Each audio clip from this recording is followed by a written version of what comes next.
ازيكم عاملين ايه؟ يا رب تكونوا بخير ان شاء الله. اللهم صل وسلم وبارك على سيدنا محمد، صلاة تفرج بها الهم وتزيح بها الغم وتسدد بها الدين وتحقق بها الآمال، اللهم امين يا رب العالمين. النهارده هنعمل مع بعضينا القلقاس من اوله لاخره. تمام، هعمل معاكم فعلا كده تكات فيه فعلا بتنقله نقلة تانية خالص. احنا هنا عاملين السلق مقطفينه، واخدين منه بس الورق الاخضر، وحاطين حزمة كزبرة وحزمة شبت. تمام. طبعا وغسلتهم كويس جدا، بعد كده رحت مصفياهم من المية خالص، ورحت حطاهم على سمنة زي ما انتوا شايفين كده. تمام.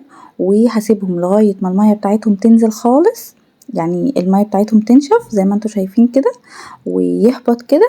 وبعد كده هنحط مع بعضينا بقية المكونات بتاعته اللي هي اللي بتتحط، هي حاجات بسيطة كده بس فعلا بتخليه طعمه حلو جدا. طبعا احنا هنا حطينا التوم. عندك بقى توم مفروم في الفريزر مفرزاه، يعني بتحطيه في الاخر خالص وهو داخل على ايه، مرحلة الشكشكة اللي انا هوريها لكم وهسمعكم الصوت عشان خاطر برضو ايه تعرفوا توصلوا للنتيجة الصح. لان هو لو اتساب سيكة صغيرة بعد كده بيطلع ني يعني بيمرر. تمام. ولو سبتيه قبل كده بيبقى طعمه مش حلو، فهو بيبقى ليه كده يعني خطوة معينة كده انا هوريها لكم. خلاص، انا طبعا انا حطيت التوم كده زي ما انتوا شايفين، التوم السليم، فحطيته معاه اول ما المية ايه اتشربت منه، فرحت ضايفة التوم. لا بقول لكم لو عندكم توم متفرز بتحطوه في الاخر خالص. تمام. هنا طبعا انا بقطع معاكم برضو القلقاسية.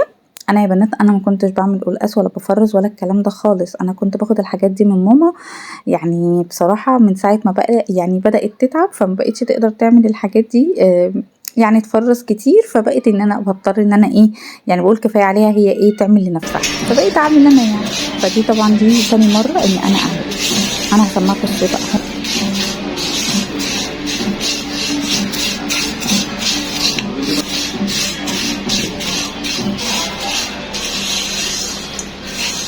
بس طبعا لازم توصلي للمرحلة دي، الصوت اللي انت سامعاه ده، عشان خاطر هو ده الخطوة الصح، يعني ما يغمقش اكتر من كده عشان خاطر ما يمررش معاكم.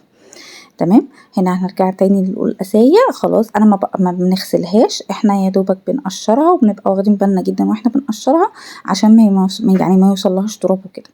تمام. بعد كده بتروحي مسحاها بفوطة، احنا مخليين يعني انا مخليه لها الفوطة البيضة دي للقلقاس بس. تمام، اللي هو بعد ما بخلص بروح مسحه بيه عشان خاطر ايه ابقى واثقة ان هو مفهوش ايه اي حاجة. تمام. وفعلا يعني جربيه بالطريقة دي، الناس اللي بتغسله بتقعد تغسل فيه كتير جدا يعني بتضيع المادة اللي هي بتبقى اساسا اللزجة دي اللي بتبقى فيه، دي هي اساسا طعم القلقاس اصلا. تمام. فاحنا بنعمل خطوة نخلي القلقاس ده ما يعملش المادة دي في الشوربة ويبقى طعم وشكل الشوربة مش حلو.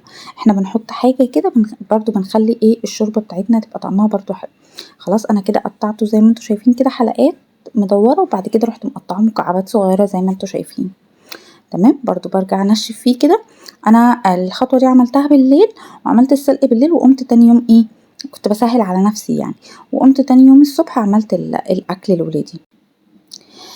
طبعا هنا الشوربة زي ما بقول لكم كده لازم تبقى سخنة. تمام. شوربة بقى فراخ، شوربة لحمة، المهم يعني اللي عندك المفروض ان انت تكوني مسخناها. طبعا انا لازم احط فيها الليمونة عشان خاطر القلقاس ده لازم تحطي له يعني الليمونة ديت عشان خاطر ايه تكتم معاكي وما تخليش المادة بتاعة القلقاس تنزل في الشوربة وكده. تمام. هنا انا طبعا انا زي ما بقول لكم انا كنت عاملة القلقاس من بالليل، وحطيته في الفريزر، طبعا ما ينفعش بيبقى بره. ف بردك يعني مسك شويه، فاضطريت ان انا ايه احط عليه الشوربه بسرعه كده عشان خاطر ايه يفك برده وينزل في الشوربه على طول ويبقى ايه يعني يقفل وكده.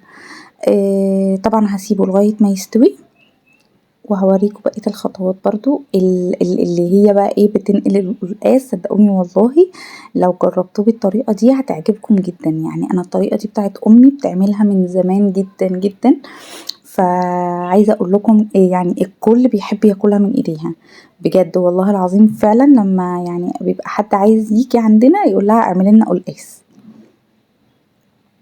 تمام. ده السلق اللي احنا عملناه. تمام، وسمعتكم الصوت. بص الميه بتاعته لونها خضرا ازاي وجميله، يعني ما اتحمشتش ولا غمقت ولا اي حاجه، عشان خاطر بنقول ايه ما تمررش وكده. تمام، هنا انا حطيت كوبايه شوربه.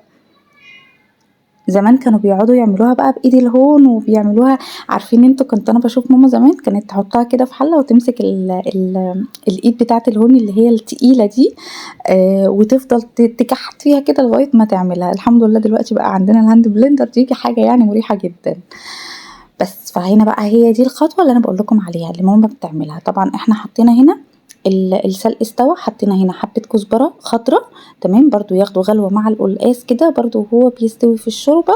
وهنا انا عملت ايه، انا قطعت بصلاية صغيرة جدا، وقطعت بقية حزمة الكزبرة رحت حطها معاها. برضك البصلايه لونها يعني يصفر يبقى لونها شفاف كده، هروح ضايفه الكزبره، وبعد كده اروح ضايفه ال ال ال الطماطمايه كده صغيره برضو، وهروح حطاها. وبعد كده هحط واحده مرقه. تمام، كل ده كده مع بعضه لغايه ما الطماطم، شايفين الطماطم برضو الميه بتاعتها اتشربت والسمنه ظهرت.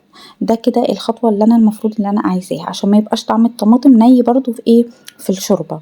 تمام، هروح برضو حطاها في القلقاس برضو ياخد غلوه مع بعضه كده، وبعد كده نروح ضايفين السلق اللي احنا ايه عملناه. عايزه اقول لكم الخطوه بتاعه البصلايه والطماطمايه ونص حزمه الكزبره دي، والله العظيم بتنقلها نقله تانية خالص. فعلا جربوه مش هتندموا.